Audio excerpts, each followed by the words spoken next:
Olá, que bom estarmos juntos para darmos sequências ao nosso estudo de O Livro dos Médiuns. Eu sou o professor Wagner Klein, professor de Física, terapeuta holístico, e você está no canal Sob Nova Visão.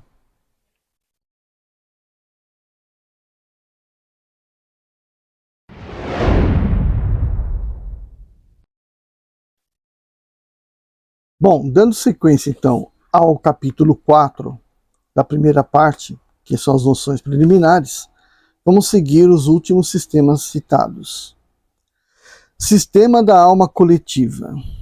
É uma variante da precedente. Segundo esse sistema, só a alma do médium se manifesta, mas se identifica ela com a de várias outras pessoas presentes ou ausentes, e forma de todo coletivo, reunindo as aptidões, a inteligência e os conhecimentos de cada um.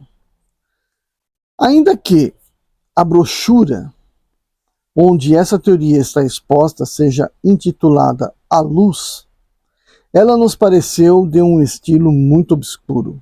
Confessamos tê-la compreendido pouco e dela não falamos, senão de memória. É, aliás, como muitas outras, uma opinião pessoal que fez poucos prosélitos. O nome de Ematirpse é o que toma o autor para designar o ser coletivo que representa. Toma por epígrafe: não há nada de oculto que não deva ser conhecido. Esta proposição é evidentemente falsa, porque há uma multidão de coisas que o homem não pode e não deve saber. Bem presunçoso seria aquele que pretendesse penetrar todos os segredos de Deus. 45. Item 45 agora é sistema sonambúlico. Esse sistema faz mais partidários e conta mesmo ainda com alguns.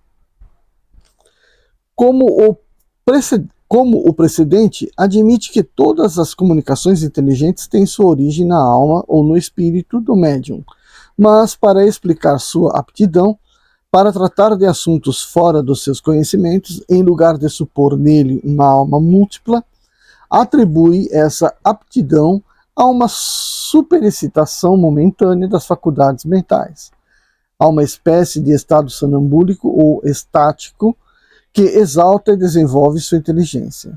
Não se pode negar em certos casos a influência dessa causa, mas basta ter visto operar a maioria dos médiums para convencer-se de que ela não pode resolver todos os fatos e que forma a exceção e não a regra. Poder-se-ia crer que assim ocorre se o médium tivesse sempre o ar de um inspirado ou de um estático. Aparência, aliás, que poderia perfeitamente simular se quisesse representar uma comédia. Mas como crer na inspiração quando o médium escreve como uma máquina, sem ter a menor consciência daquilo que obtém, sem a menor emoção, sem se ocupar do que faz, olhando para outra parte, rindo e fazendo diferentes coisas?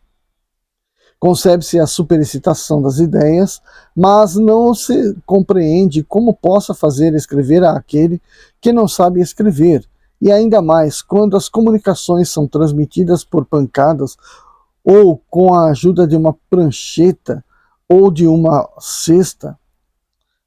Veremos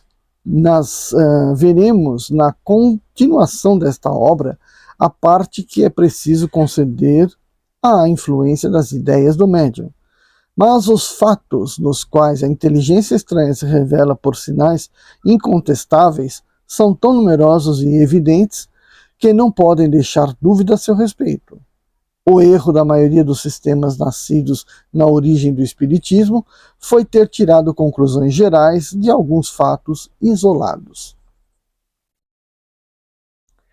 Aqui é legal falar, né? Comentar que quando eles estão dizendo aqui superexcitado e tal, nós já falamos disso lá no livro dos médiuns, no Livro dos Espíritos, quando a gente colocou que a pessoa no estado sonambúlico, ela está com o seu perispírito afastado do corpo, não tão afastado, mas afastado do seu corpo, de maneiras que o corpo fica à mercê do espírito, que não é que acopla nele, mas que o dirige, né? Que toma conta dos seus movimentos, sua fala, seus diversos movimentos. No caso do superexcitado aqui, né, exaltado, ele vai estar numa situação onde o espírito está muito afastado do corpo, né? E aí, portanto, esse domínio do espírito sobre o corpo acaba sendo total mesmo, né? Acaba sendo total mesmo.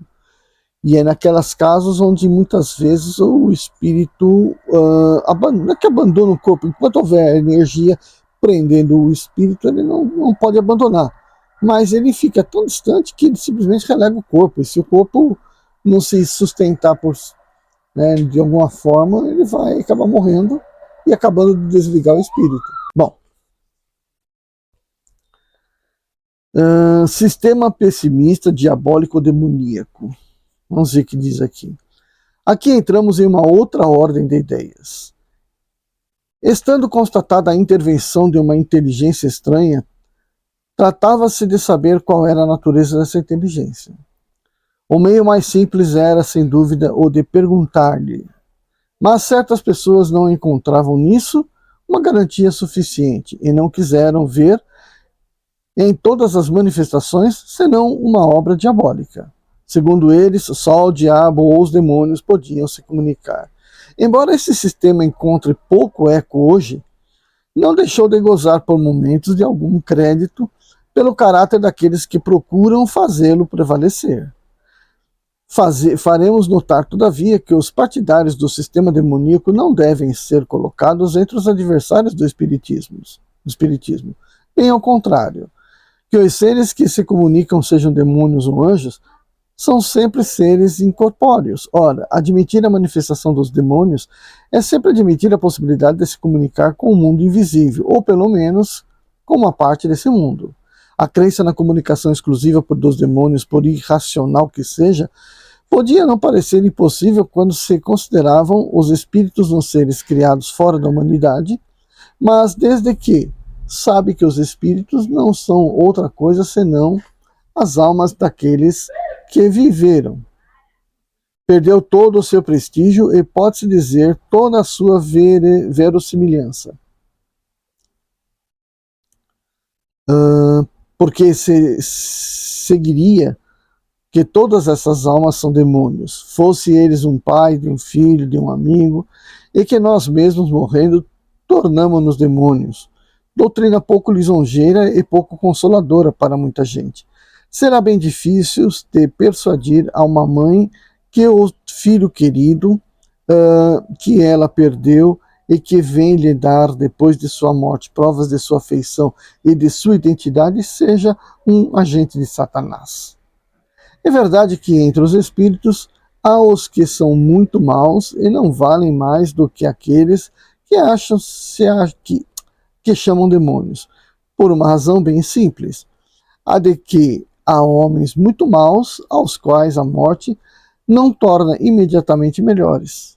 A questão é saber se estes são os únicos que podem se comunicar. Há aqueles que assim pensam. Endereçamos as seguintes questões. Há bons e maus espíritos? Primeira questão. Segunda, Deus é mais poderoso do que os maus espíritos ou demônios, se querer chamá-los assim? Terceiro, afirmar que só os maus se comunicam é dizer que os bons não podem fazê-lo. Se assim é, de duas uma. Isto se passa pela vontade ou contra a vontade de Deus. Se é contra a sua vontade, é que os maus espíritos são mais poderosos do que ele.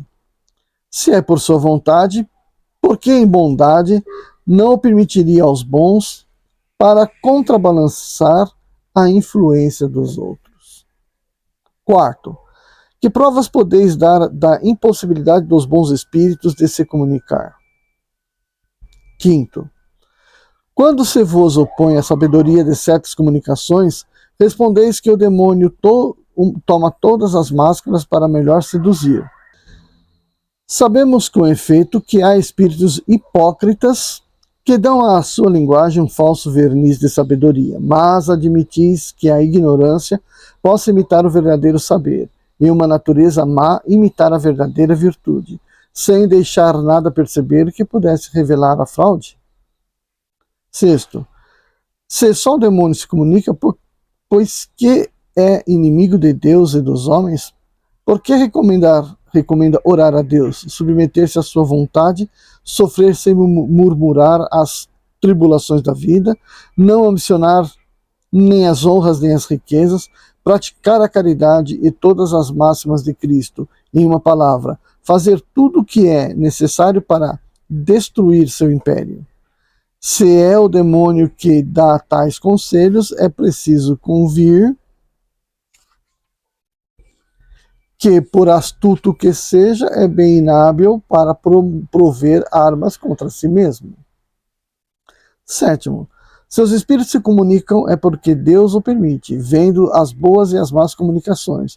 Não é mais lógico pensar que Deus permite umas para nos experimentar e outras para nos aconselhar o bem?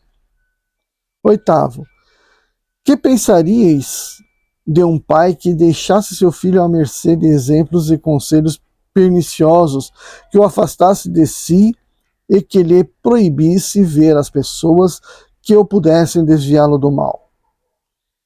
O que um bom pai não faria, deve-se pensar que Deus, que é a bondade por excelência, fizesse menos do que faria um homem. E nono, a Igreja reconhece como autênticas certas manifestações da Virgem e outros santos, nas aparições, visões, comunicações orais, etc. Esta crença não é contraditória com a doutrina da comunicação exclusiva dos demônios? Então, gente, só fazendo um comentário aqui, né? Aquilo que eu falei ontem, no outro vídeo anterior, se a conversa que você está tendo com a pessoa decair, né, declinar para essa conversa de Deus, de demônio, de diabo, de Satanás, para a conversa, né? Não perca seu tempo com esse tipo de conversa. Porque isso tudo é falso.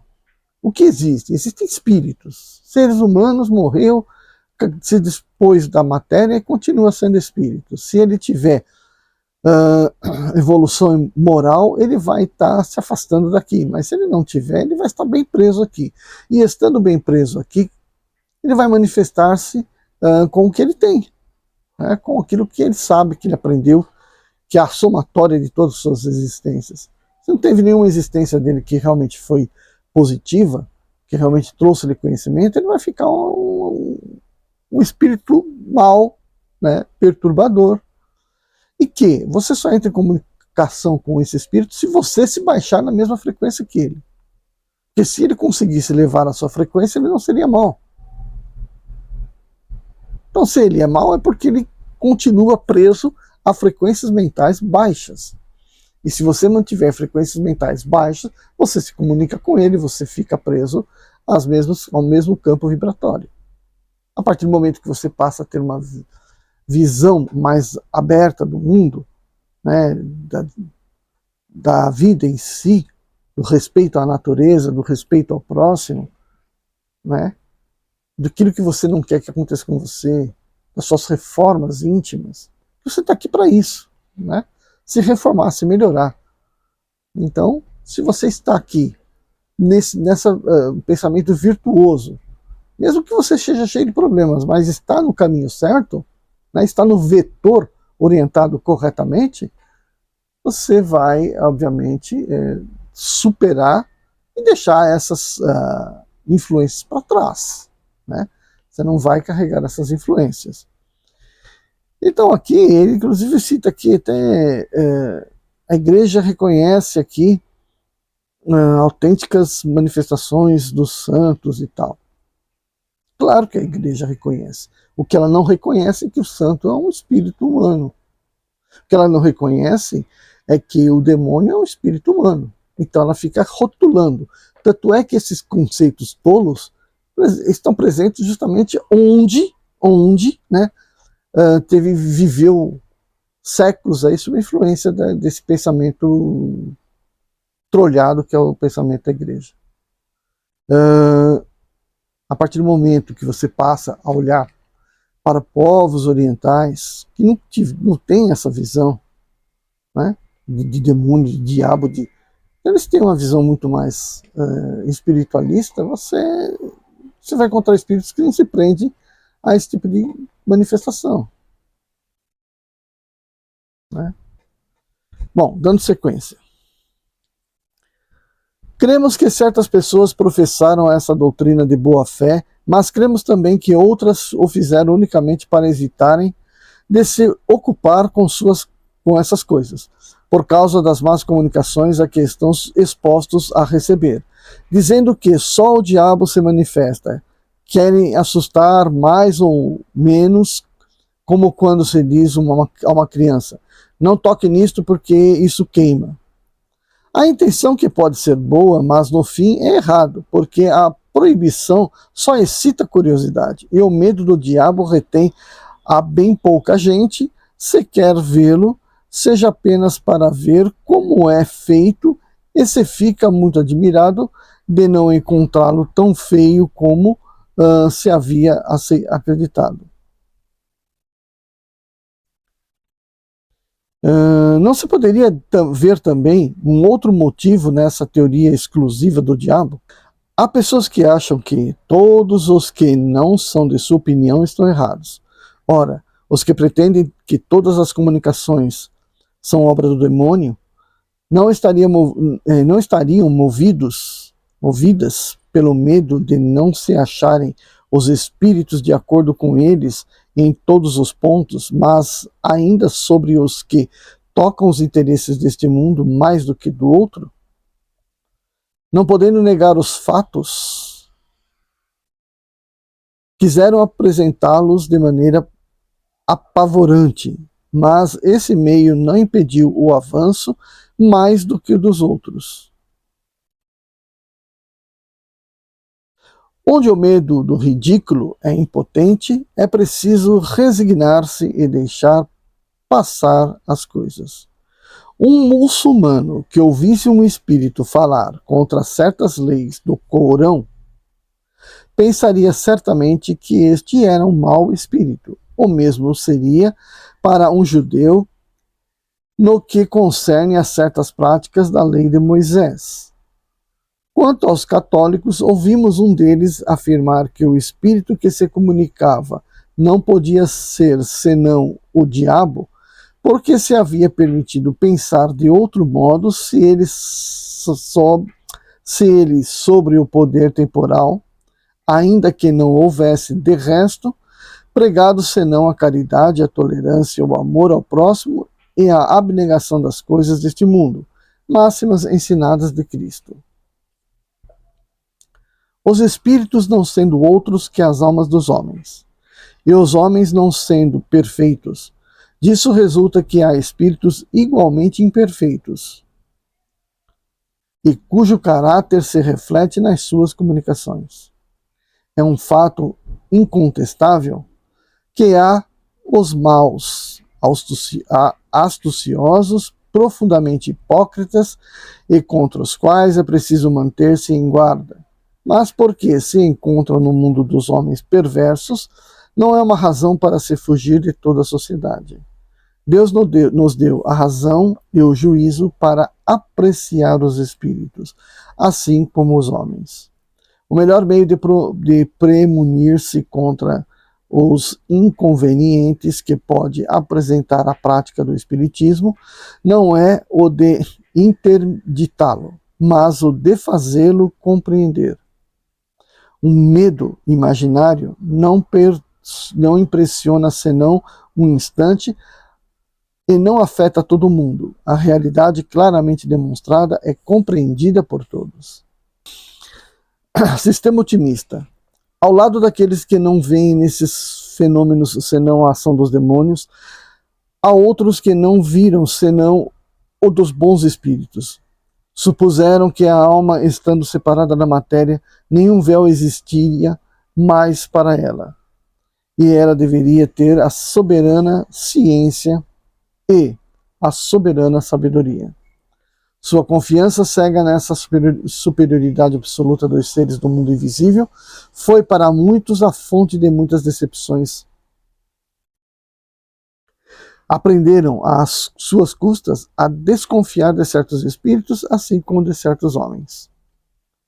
Sistema uniespírita ou monoespírita. Uma verdade no sistema otimista consiste na crença de que um único espírito se comunica com os homens, e que esse espírito é o Cristo, que é protetor da terra. Quando se vê em comunicações da mais baixa trivialidade, de uma grosseria revoltante, impregnados de malevolência e de maldade, seria profanação e impiedade supor que pudessem emanar do espírito do bem por excelência. Assim, se aqueles que o creem não tivessem jamais tido senão comunicações irreprocháveis, conceber-se-ia sua ilusão. Mas a maioria concorda em havê-la tido muito mais, o que explicam dizendo ser a prova do que o bom espírito lhes faz sofrer, ditando-lhes coisas absurdas. Deste modo, enquanto que uns atribuem todas as comunicações ao diabo, que pode dizer coisas boas para tentar, outros pensam que só Jesus se manifesta e pode dizer coisas más para provar. Entre essas duas opiniões tão inversas, quem julgará? O bom senso e a experiência. Dizemos a experiência porque é impossível que aqueles que professam ideias tão exclusivas tenham visto tudo e tudo bem visto. Quando se lhes objeta com os fatos da identidade que atestam a presença de parentes, amigos ou conhecidos pelas manifestações escritas, visuais ou outras, respondem que é sempre o mesmo espírito, o diabo segundo uns, o Cristo segundo outros, que toma todas as formas, mas não nos dizem por que os outros espíritos não podem se comunicar. Com qual objetivo o espírito de verdade viria nos enganar, apresentando-se sob falsas aparências, iludir uma pobre mãe, fazendo-a crer mentirosamente que ele é o filho por quem ela chora. A razão se recusa a admitir que o Espírito Santo, entre todos, rebaixe-se para executar uma semelhante comédia. De outra parte, negar a possibilidade de qualquer outra comunicação não é tirar do Espiritismo o que tem de mais doce, o consolo dos aflitos? Digamos muito simplesmente que um semelhante sistema é irracional e não pode suportar um exame sério. Sistema multiespírita ou poliespírita. Todos os sistemas que passamos em revistas sem executar os que são no sentido negativo repousam sobre algumas observações, mais incompletas ou mal interpretadas. Se uma casa é vermelha de um lado e branca do outro, aquele que não a tenha visto senão de um lado afirmará que é vermelha, o outro que é branca. Todos os dois estarão em erro e com razão. Mas aquele que tenha visto a casa de todos os lados dirá que é vermelha e branca, e será o único com a verdade. Ocorre o mesmo com relação à opinião que se faz do Espiritismo. Pode ser verdadeira em certos aspectos e falsa se generaliza o que não é senão parcial. Se toma por regra o que não é senão exceção. Pelo todo, o que não é senão a parte. Por isso dissemos que quem quer estudar seriamente esta ciência deve ver muito e por muito tempo. Somente o tempo lhe permitirá apanhar os detalhes, notar as nuances delicadas, observar uma multidão de fatos característicos que serão, para ele raios de luz, mas se detém na superfície, expõe-se a formar um julgamento prematuro e, por consequência, errôneo.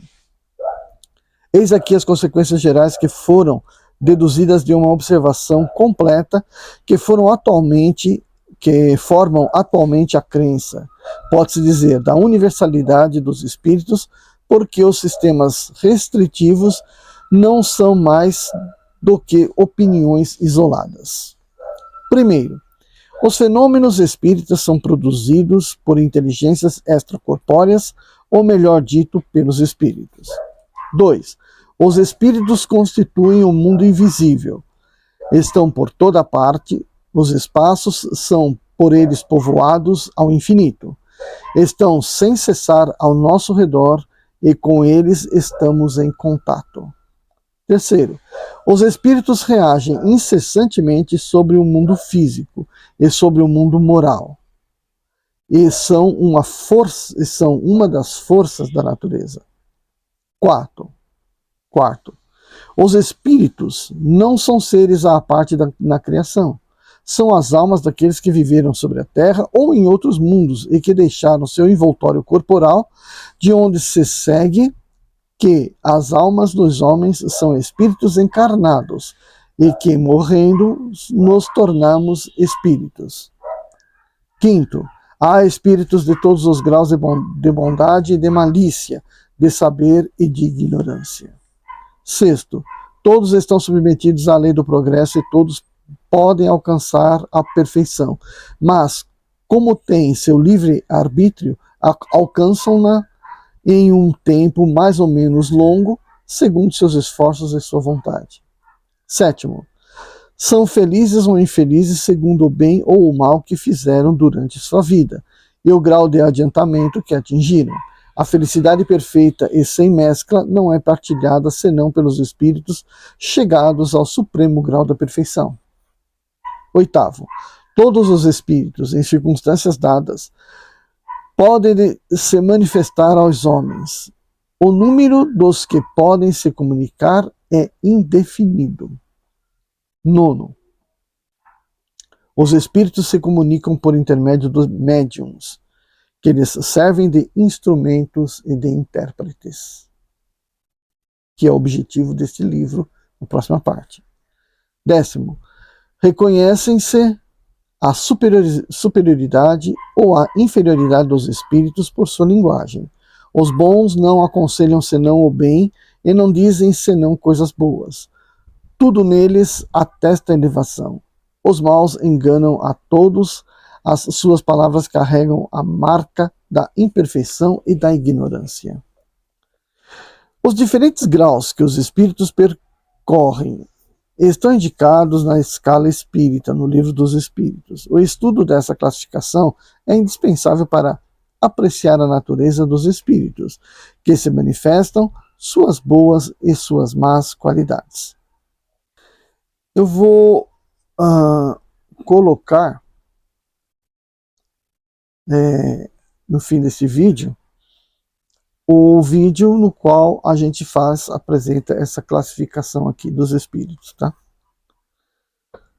50, o item 50, né? Sistema da alma material. Consiste unicamente numa opinião particular sobre a natureza íntima da alma. Segundo esta opinião, a alma e o perispírito não seriam duas coisas distintas, ou melhor dizendo, o perispírito não seria outro senão a própria alma se depurando gradualmente, pelas diversas transmigrações, como o álcool se depura pelas diversas destilações, enquanto na doutrina espírita não considera o perispírito senão como o envoltório fluídico da alma ou do espírito.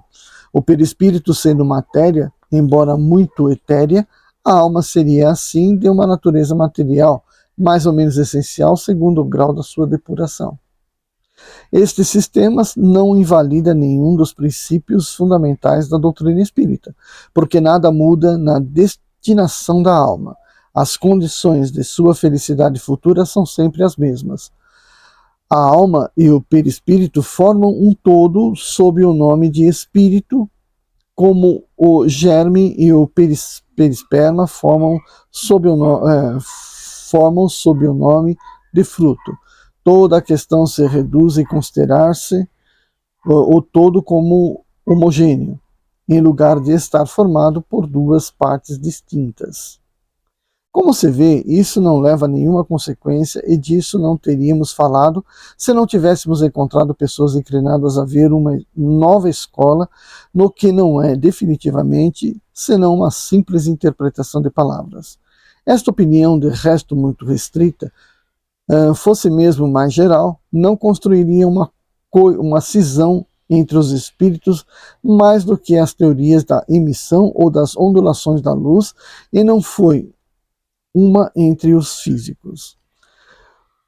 O que disseram formar partido por uma questão tão pueril provariam só por isso que dão mais importância ao acessório do que à coisa principal e que são levados à desunião dos espíritos, que não podem ser bons porque os bons espíritos não insuflam jamais a acrimonia e a cisânia.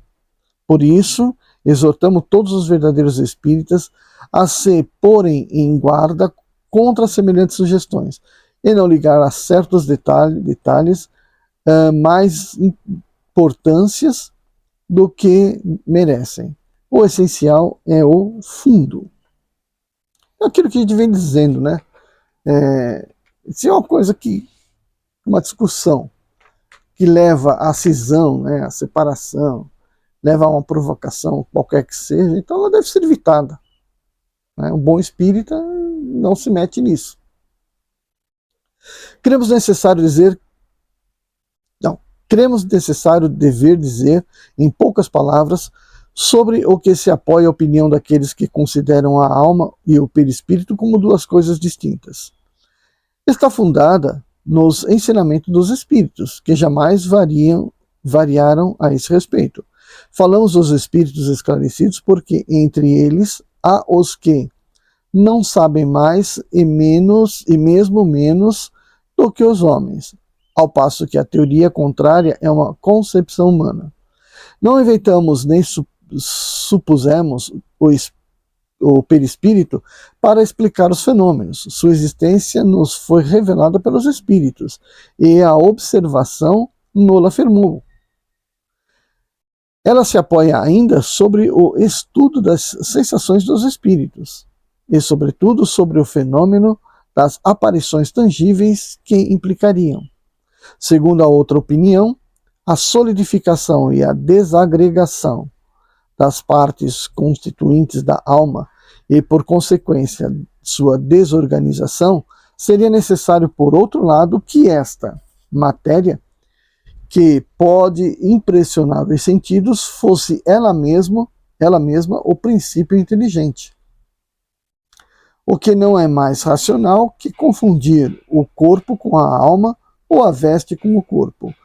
Quanto à natureza íntima das almas, nos é desconhecida. Quando se diz que é imaterial, é preciso entender no sentido relativo e não no sentido absoluto, porque a imaterialidade absoluta seria o nada. Ora, a alma ou espírito é alguma coisa. Quer-se dizer que sua existência é de tal modo superior que não tem nenhuma analogia com aquilo que nós chamamos matéria, e assim para nós é imaterial.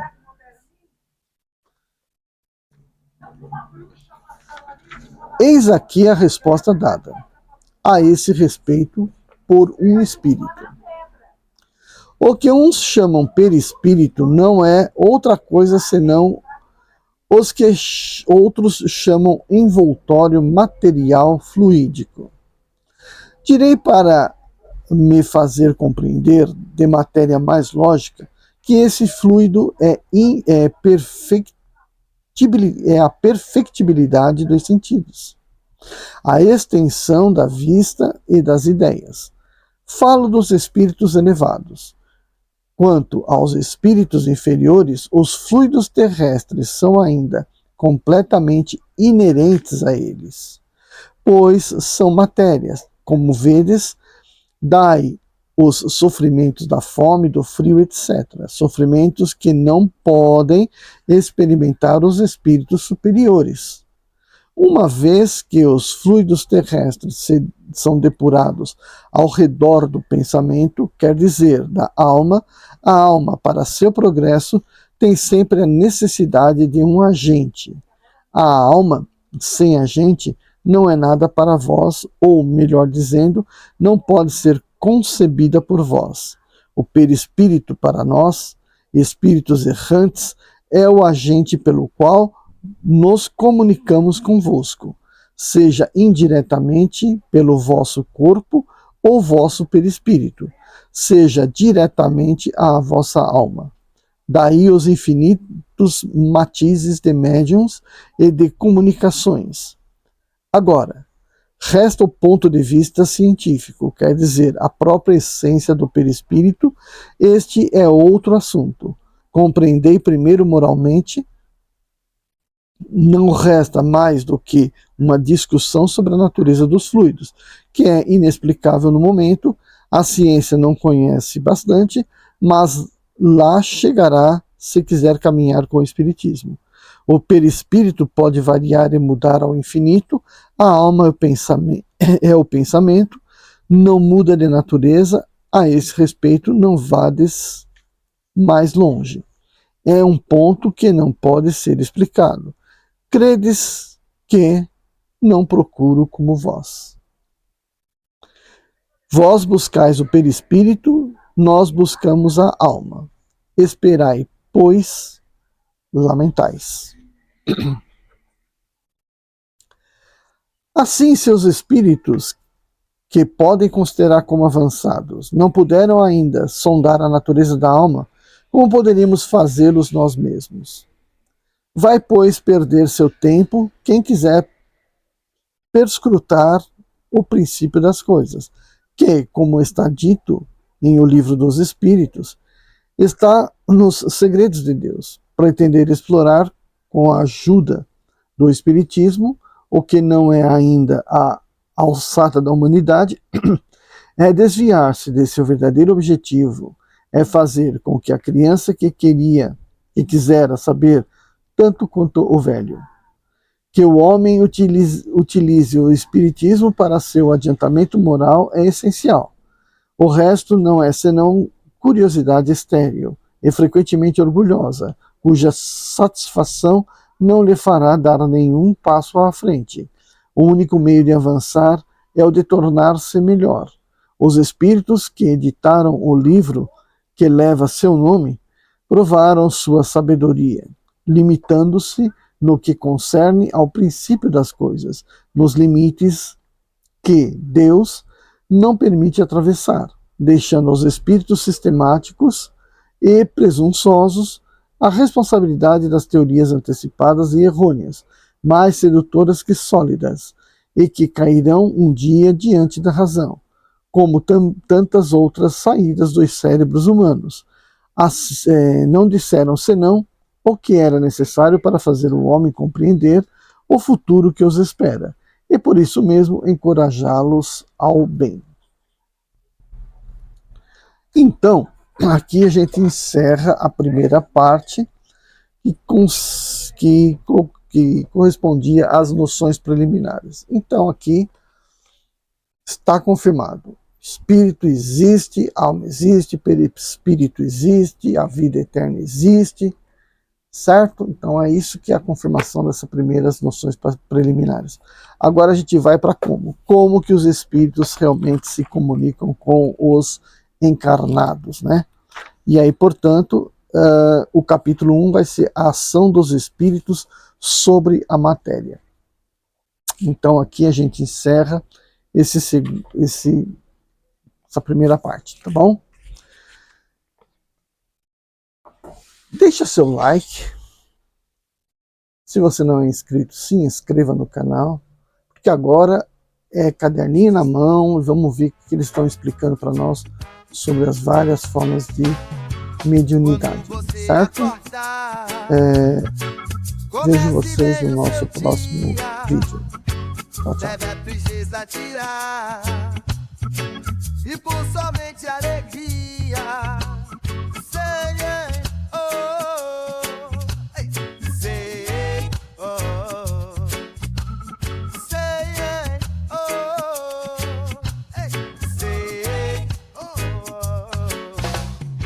mágoa, tristeza e rancor.